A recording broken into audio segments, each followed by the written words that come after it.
Matthew here with Off-Road Recovery, and today we're going to talk about a recovery ring. What is it and what is it used for? So everybody that's been off-roading knows what a snatch block is. They're usually metal, they clink around a lot, they take up a lot of space, they're heavy, noisy, and then when you need them, they're rusty. You can't use them. So we have recovery rings. They get paired up with a soft shackle. You cannot use these with a steel shackle. Put these in the center, loosen up the noose, put it over the diamond knot, tighten it up, and now you have a snatch block. And they're extremely light.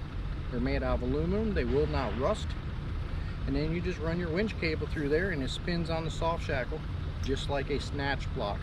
I've used these on a ton of recoveries, so if you want to see them in use, just check out our other videos. But today we're just going to show you a couple simple setups where you're using a recovery ring in everyday use for everyday applications.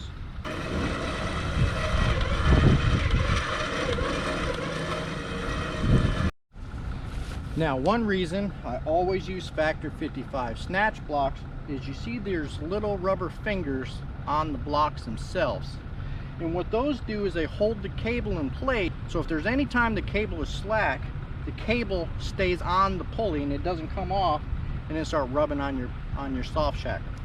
So let's say you're winching somebody out and they came up a little bit, so they floored and drove forward 2 feet and got stuck again, and now the cable's all sloppy because he just drove forward. You see the cable is being held in place by these fingers. The cable doesn't come off, so all you do is tighten your cable back up and you continue winching. Saves a lot of time. That was one of the biggest reasons I hated recovery rings until Factor 55 came out with theirs. Alright, so one case you're going to be using a snatch block is if you got your rig stuck and your winch isn't strong enough, or you're overloading the cable or even overloading the winch themselves and you can't get out. How to overcome that is to run a 2-part line. So you run from the truck all the way down to a snatch block, which is hooked to a tree saver, and then bring the line all the way back and then bridle across both hook points. That is one way everyday off-roaders would be using a snatch block. Another way to use a snatch block is if you're behind somebody and the guy in front of you doesn't have a winch, you can run up to a tree next to him to a snatch block and then run to the front of him to help push him forward or pull him forward. You can redirect, you can run out to a tree and run the cable off to the side.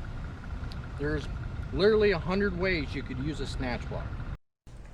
Here's one example of a redirection using a snatch block. We ran back to a tree, to a snatch block, back to the car to pull it back down.